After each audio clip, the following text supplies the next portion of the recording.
Hey friends, welcome to the Chaotic Creative. I'm your host, Rachel D, and I'm super grateful that you clicked on the channel today. Okay, so your fixed signs are going to carry the weight of the season. They typically come in at the middle of a season. And these season, they bring the robust energy in the zodiac. They come, like I said, they come in the middle of the season, like in spring, where it's getting extra springy. I know you guys have heard the saying, April showers bring May flowers. That's kind of what that transition is about. These are your signs that are going to be more patient, more slow to start, but they're going to be steady. They're going to be reliable, trustworthy, loyal, and very self reliant. Our first fixed sign is going to be Taurus. Taurus rules the second house. It is ruled by Venus, the planet of love. Uh, their I am mantra is I have, and they are represented by the Hierophant in the tarot deck. They love pleasures, material goods, money. They love the idea and the feeling of being in love. Every Taurus that I come across is a excellent, like, they chef, and let's just cut the shit. They are chefing, okay? They love the finer things. And I said they're represented by the bull. They're not ones to just go and shake tables unless shook. Like, I know you guys have seen the I can't remember the bullfight, the Mexican bullfights. I can't remember the name of it. Forgive me. That's literally your Taurus people.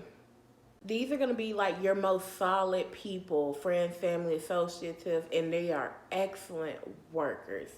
They're not one to habitually job hop. But if they don't find something that they like, they're not staying because they have a super strong opinion of how they want their life to go. And I love that about them. They have a great music taste. They are sensual. They are romantic. A great sense of commitment wherever it is placed. They love routine. Things need to go away. They love order. And speaking of, they are the sister sign of Libra. Both of these signs, yeah, shit gotta be in line. And to be honest, like, I look at most of them as like lucky people, but luck is really just hard work and opportunity meeting. But Taurus is the literal embodiment of it because they're always working, they're always doing something to get their coin, and shit just pops open. It be like that. Downsides and dislikes: hella stubborn, being set in their ways, a tendency to overindulge. They can be slow to react in situations where they need to be super quick or to have an answer. They're not like it's not definitely not indecisive. It's just like, let's give it more time than it needs. And with them taking their time trying to come to a steady solution or steady answer, do not rush them. They can be possessive, clingy, vulnerable to the wrong situations, things, or people, attached to materialistic matters, becoming complacent for the sake of stability, and unwilling to change opinions, to be stuck, or rather see the beauty of being stuck in their own ways.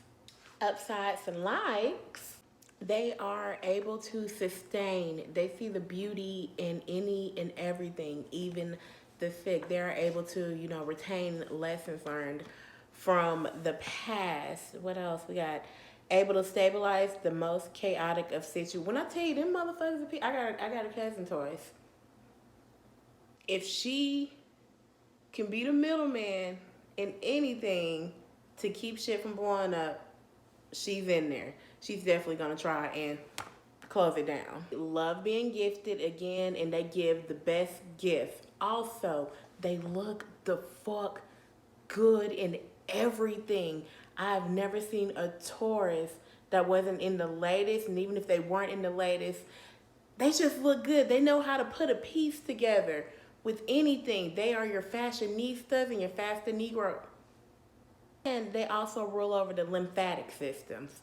Good herbs for Taurus are ginkgo biloba, rosemary, and ashwagandha. Their color, green. Think about pastures. Leo the lion. Leo is our cardinal fire. He rules the fifth house in the birth chart. They are ruled by the sun. Shine bright. We'll get into that.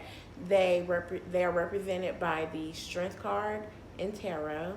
I mean, it really speaks for itself. Ruled by the sun, the lion. We're talking royalty. We're talking stardom, fandom, famous, maybe infamy. These are the creators of the fixed signs. And I think I might have accidentally said cardinal back with Taurus, but they're the creative part of the fixed signs. Hella protective, flashy, attention whore. They have an attitude of royalty. They don't call them the kings of the jungle for nothing. But whatever is their addiction, it's gonna be that. They have a childlike quality as well. And when we get into fifth house, we'll go a little bit more deeper into that.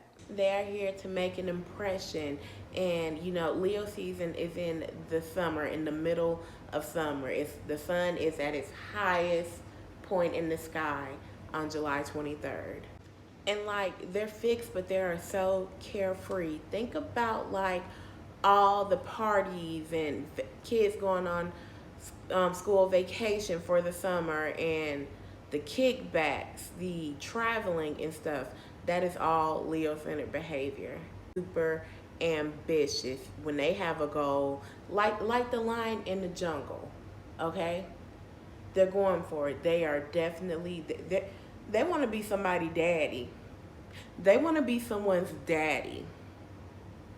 Other than that, they tend to have very warm personalities. They're very inviting, very fun. They're cautious, but they're out there to make a scene in a positive or not so positive way. Courageous, prideful. They can be egotistic too. So wherever Leo sits in your chart, expect for there to be places in your life where you have to exalt confidence, creativity, and how you can be more generous and fierce like and be the standout in your life. There's areas where we all stand out, and that's what Leo is here to show us. Downsides and dislikes. We got the king complex. Again, attention whore, stubbornness, insecure when the attention isn't all on them. Like, they will literally make a scene. They can be so prideful to like a detriment, self-centered, very vain, very jealous at times. And it's hard to share the spotlight with them. They get hella moody if they don't act out in their dramatics. Melancholy. Then I said they get sad, depressed, just fall out. Likes and ups.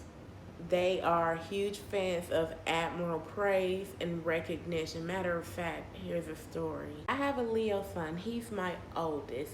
And one day we all sat around and shared what we like and dislike about each other. When it got to him speaking about his youngest sibling, one of the things that he loved about him was that he loves when he asks him for help because it makes him feel superior. He got a big head, but praise, admiration, they love being someone's hero. They are Captain Save-A-Hoes. I said it. If Shopaholic was a person, they are super keen on loyalty. They are devout. The hair is always on point. Their hair is always going to be done. And keen factors, think about a lion's mane. Ain't it always just luxurious? This sign rules the heart and arteries. The herbs are rose hips, what else? Hibiscus and horsetails. The colors are orange and yellow. The sun, think about the sun once again. With the Leo, you're definitely gonna feel the love. Next is our fixed water, Scorpio. Scorpio is ruled by Mars and Pluto. They rule the eighth house. They are represented by the scorpion as their sign and the death card in tarot. I am mantra being I transform. When I think of Scorpio, I think of investigation, deep rooted desire, death, resurrection, passion, depth, reinvention. These people are reserved, resourceful, and they are the ultimate truth seekers of the zodiac. Those being born under this side, they have a knack for uncovering, again, truth, the darkest secrets of the world around it and in it. Devotion is an understatement to them. Once they are latched, they're going to hold on to you tight. When scorned, they're either going to strike or they're going to strike.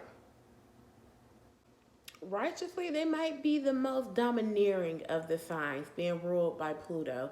When we get into planets, that'll make a little bit more sense later.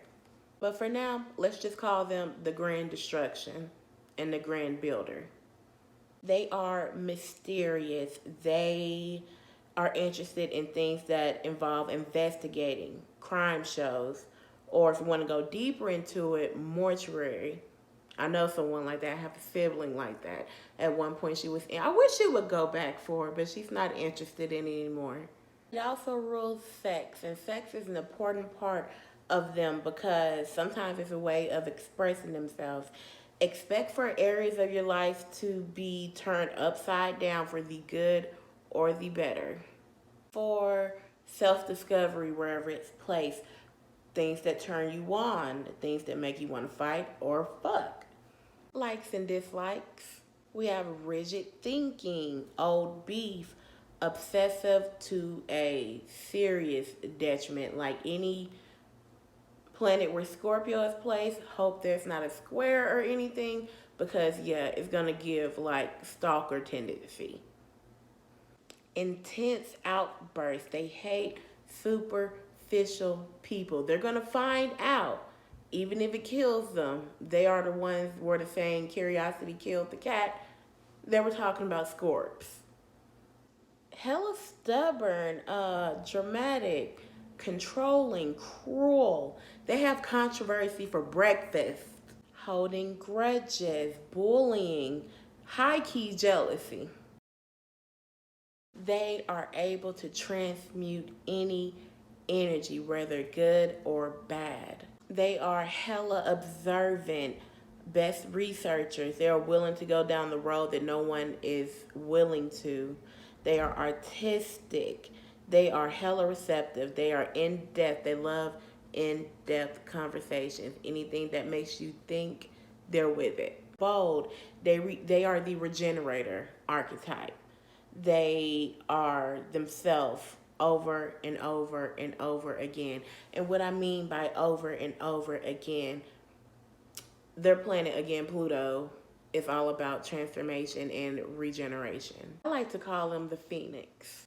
Scorpio is over the reproductive system, and herbs good for Scorpios are mugwort, nettles, and blessed thistle. The colors are deep red or black. I forgot to mention our fixed air. Here's Aquarius.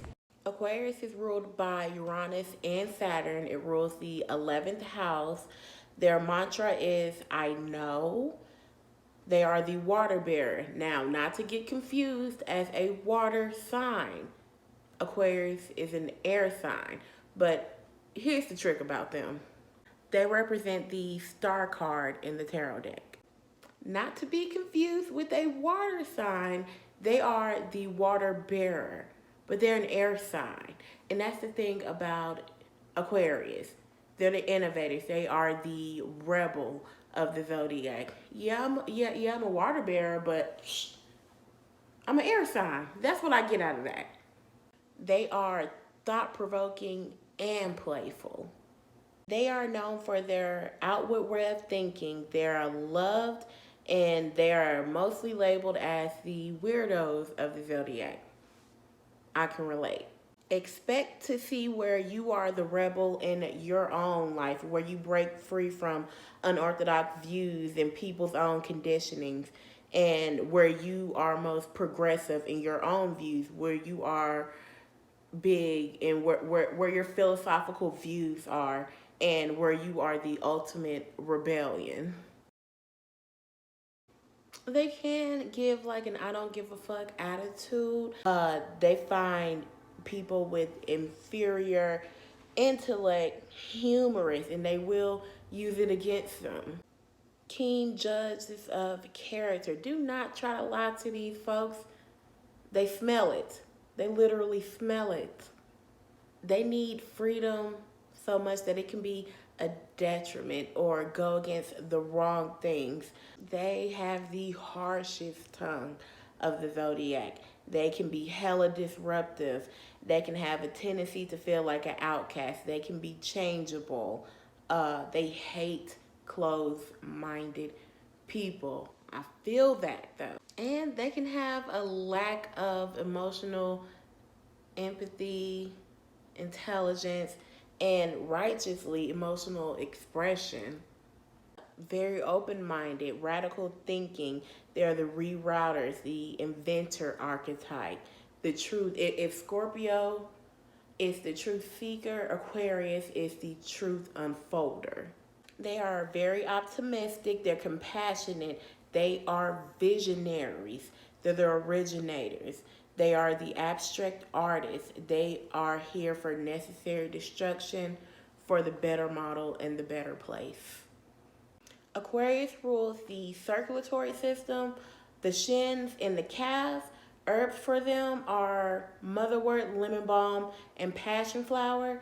The color blue. Be sure to listen to the podcast at anchor.fm/RachelD or on Spotify.